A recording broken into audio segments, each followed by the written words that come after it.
Welcome to Dhruvatare creations.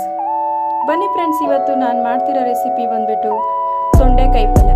ತೊಂಡೆಕಾಯಿ ಪಲ್ಯ ಹೇಗೆ ಮಾಡೋದು ಅಂತ ನೋಡ್ಕೊಂಡು ಬರೋಣ. ತುಂಬ ಟೇಸ್ಟಿಯಾಗಿರುತ್ತೆ. ಇವಾಗ ಏನು ಮಾಡೋದಕ್ಕೆ ಏನೇನು ಪದಾರ್ಥಗಳು ಬೇಕು ನೋಡೋಣ. ಮೊದಲಿಗೆ ತೊಂಡೆಕಾಯಿ, ಮೀಡಿಯಮ್ ಸೈಜ್ ಈರುಳ್ಳಿ ಒಂದು ಸ್ವಲ್ಪ ಎಣ್ಣೆ, 4 ಸ್ಪೂನ್ ಕಡಲೆ ಬೀಜದ ಪೌಡ್ರು, ಸ್ವಲ್ಪ ಸಾಸಿವೆ ಜೀರಿಗೆ, ಒಂದು ಮೀಡಿಯಮ್ ಸೈಜ್ ಟೊಮೊಟೊ, ಹಾಗೆ ಸ್ವಲ್ಪ ಹಚ್ಚ ಖಾರದ ಪುಡಿ, ಉಪ್ಪು, ಗರಂ ಮಸಾಲ ಹಾಗೂ ಅರಿಶಿನ. ನಾನಿಲ್ಲಿ ತೊಂಡೆಕಾಯಿನ 1/4 kg ಅಷ್ಟು ತೊಗೊಂಡಿದ್ದೀನಿ. ಮೊದಲಿಗೆ ಹೇಗೆ ಮಾಡೋದಂತ ನೋಡೋಣ. ಸ್ವಲ್ಪ ಪ್ಯಾನ್ಗೆ ಎಣ್ಣೆ ಹಾಕ್ಕೊಂಡು ಬಿಸಿ ಮಾಡೋಕ್ಕೆ ಇಟ್ಕೊಂಡಿದ್ದೀನಿ. ಎಣ್ಣೆ ಬಿಸಿ ಆದ ನಂತರ ನಾನು ತೊಂಡೆಕಾಯಿನ ಹಾಕ್ಕೊಂಡು ಫ್ರೈ ಮಾಡ್ಕೊಳ್ತೀನಿ.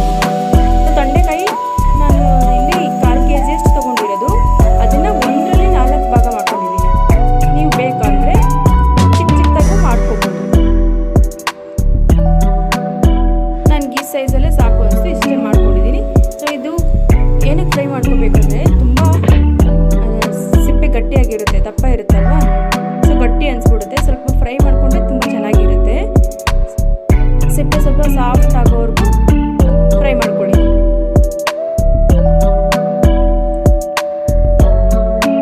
ನೋಡಿ, ಸಾಫ್ಟ್ ಆಗ್ತಿದ್ದಂಗೆ ಸ್ವಲ್ಪ ಕಲರ್ ಚೇಂಜ್ ಆಗುತ್ತೆ. ಇವಾಗ ಒಗ್ಗರಣೆ ಹಾಕೊಳ್ಳೋಣ.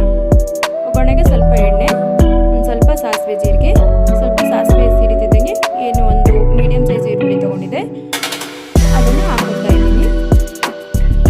ಈರುಳ್ಳಿ ಹಾಕ್ಕೊಂಡು ಸ್ವಲ್ಪ ಎಣ್ಣೆಲೆ ಫ್ರೈ ಮಾಡ್ಕೊಳ್ಳೋಣ. ಇವಾಗ ಟೊಮೊಟೊ ಎಣ್ಣೆ ಚಿಕ್ಕದಾಗಿ ಹೆಚ್ಚಿಟ್ಕೊಂಡಿದ್ದೀನಲ್ವ, ಅದನ್ನು ಹಾಕ್ಕೊಳ್ತಾ ಇದ್ದೀನಿ. ಇವೆರಡೂ ಎಣ್ಣೆಯಲ್ಲಿ ಚೆನ್ನಾಗಿ ಫ್ರೈ ಮಾಡಿಕೊಂಡು ನಂತರ ಸ್ವಲ್ಪ ಏನು ಮಸಾಲೆಗಳೇನು ಎತ್ತಿಟ್ಕೊಂಡಿದ್ದೀನಲ್ವ, ಟೊಮೊಟೊ ಈರುಳ್ಳಿ ಸ್ವಲ್ಪ ಫ್ರೈ ಆದಮೇಲೆ ಮಸಾಲೆ ಎತ್ತಿಟ್ಕೊಂಡಿರೋದು ಹಾಕ್ಕೊಳ್ತಾ ಇದ್ದೀನಿ. ಅಂದರೆ ಮಸಾಲೆ ಅಂದರೆ ಖಾರದ ಪುಡಿ, ಉಪ್ಪು ಮತ್ತು ಅರಿಶಿನ ಹಾಗೂ ಸ್ವಲ್ಪ ಗರಂ ಮಸಾಲ ಏನು ಬೇಕು ಅಂತ ಏನಿಲ್ಲ, ಬೇಕು ಅಂದರೆ ಹಾಕ್ಕೋಬೋದು, ಇಲ್ಲಾಂದರೆ ಆಪ್ಷನಲ್ ಆಗಿರುತ್ತೆ. ಇದೆಲ್ಲ ಹಾಕ್ಕೊಂಡಾದ್ಮೇಲೆ ಚೆನ್ನಾಗಿ ಎಣ್ಣೆಲೆ ಚೆನ್ನಾಗಿ ಫ್ರೈ ಮಾಡ್ಕೋಬೇಕು. ಎಲ್ಲ ಮಸಾಲ, ಉಪ್ಪು, ಖಾರ ಅದೆಲ್ಲ ಟೊಮೊಟೊ ಮತ್ತು ಈರುಳ್ಳಿಗೆ ಚೆನ್ನಾಗಿ ಹೊಂದ್ಕೋಬೇಕು. ಇವಾಗ ತೊಂಡೆಕಾಯಿ ಫ್ರೈ ಮಾಡಿ ಇಟ್ಕೊಂಡಿದ್ದೀನಲ್ವ, ಅದನ್ನು ಮಿಕ್ಸ್ ಮಾಡ್ಕೊತಾ ಇದ್ದೀನಿ.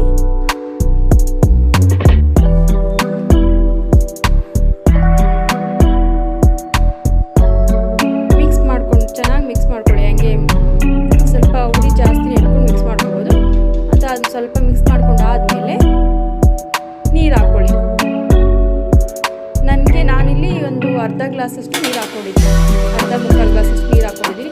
ನಿಮಗೆ ಎಷ್ಟು ಬೇಕು ಅನಿಸುತ್ತೆ ನೋಡಿಕೊಂಡು ನೀರು ಹಾಕ್ಕೊಳ್ಳಿ.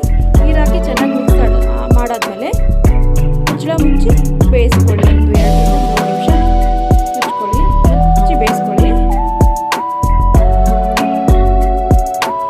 ಬೇಯಿಸ್ಕೊಂಡಾದ್ಮೇಲೆ ನಾನು ಕಡಲೆ ಬೀಜದ ಪೌಡರ್ ಎತ್ತಿಟ್ಕೊಂಡಿದ್ದೆನಲ್ವ, 2-3 ಸ್ಪೂನು, ಅದನ್ನು ಹಾಕ್ಕೊಂಡು ಮಿಕ್ಸ್ ಮಾಡಿಕೊಂಡು ಮತ್ತೆ ಇನ್ನೊಂದು 2-3